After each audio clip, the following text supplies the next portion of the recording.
Today we're going to talk about where to find the right PSI for your tires and where not to find the PSI for your tires. Now, why does the PSI on your tires matter? One reason is safety.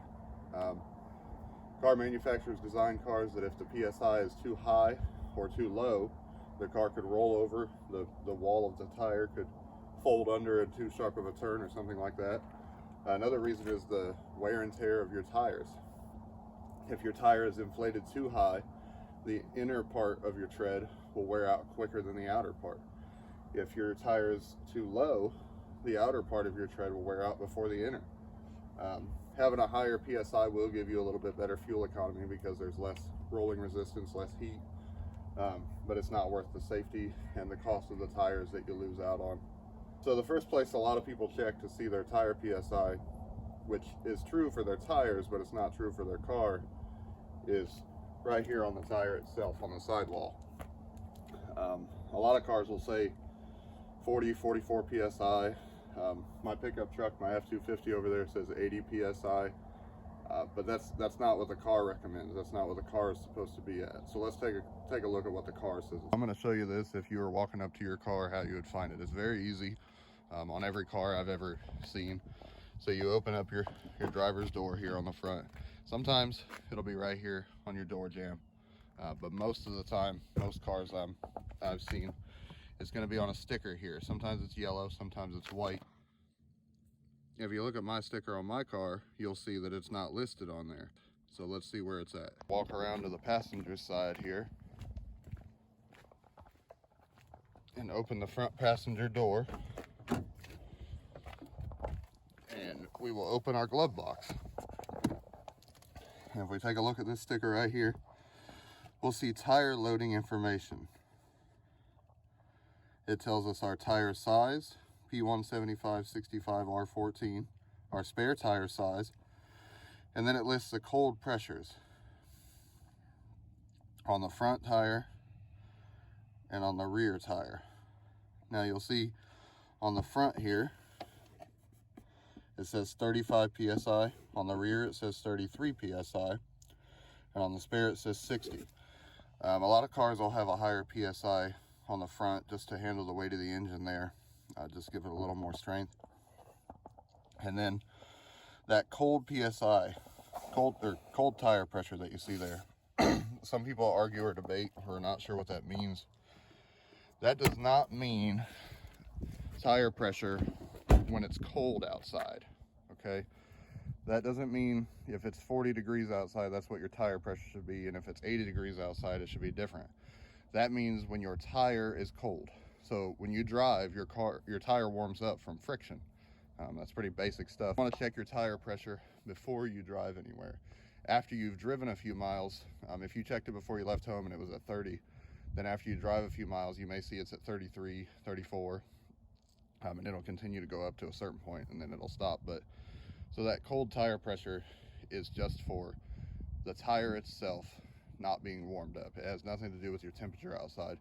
But you will find that the pressure you have it set at in the summer, if you live in a northern climate, that as the temperature drops outside, you need to recheck your tires because the pressure will go down because air expands when it heats up, makes more pressure. It's science. That also means that if you're on a trip and going on vacation or something and you check your tires after you're 2 hours into the trip, they should read higher than your cold PSI states. That's going to happen from the tire warming up. Like I said, the air is going to expand, make the pressure read higher. That's not a problem. That doesn't mean every time you stop and see a higher pressure, you need to lower it, because then you're going to be running lower than what it recommends. But the only way to get an accurate number is to do it when your tire is cold, so your car hasn't been driven. Now, on a vehicle like my 99 F-250 here, we tow our 32-foot fifth wheel with it. And the tire pressure for it, I believe if I remember right, the door jamb says 50 PSI. But if you do research online and just kind of play around with it, you might sometimes you may want to raise your PSI up if you're towing heavy like that, putting a lot of extra weight on it. Like I believe my tire itself is rated for 80 PSI. So I don't go that high, but I do raise it a little bit when we put all that weight on there. Like I said, a lot of manufacturers have a higher rating for up at the engine because of that extra weight. So I put a little extra in the rear. Usually what I do is just, I'll have the weight on there and go ahead and put a little extra in and make sure that squat kind of goes away. Another big safety point that I wanted to mention with this is if you have a tire that has a leak in it, or you've been driving and realize you need to add some air to your tire, it is very, very important to stand off to the side here. You do not want to be squatted down right in front of the tire airing it up. That's an extremely dangerous thing.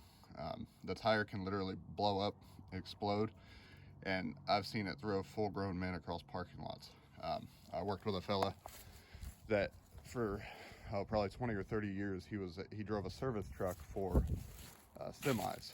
So he'd get called out if they had a blowout or needed a new tire, that type of thing. And I mean, obviously a semi tire is a lot bigger game, but it was so dangerous that they would put the semi tire in basically a cage, so that if that did take place when he was airing the tire up, it protected him a little bit. But I mean, it can knock you unconscious, give you a concussion. It can even kill you, even on a small tire like this. So definitely remember that when you're airing up a tire that is warm already. You need to be over here to the side, so if it would blow, you hopefully won't get the blunt of that hit. If you're squatted in front of it, it's going to hit you directly. So keep that in mind when you're putting air in your tires. A lot of times your spare tire runs a lot higher than your regular tires too. That's normal. So, and it's a good idea to check it every so often, so when you need it in an emergency. But so, all right, well, I think that covers it, and we'll see you on the next video.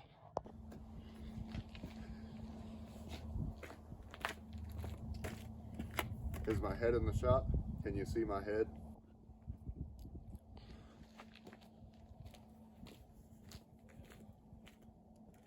Do you know what the right PSI is for your car's tires?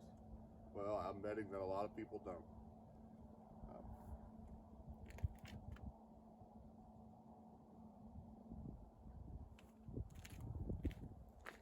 On my car, we're going to close the driver's door here, and we're going to walk around to the passenger side, and we're going to, oh crap.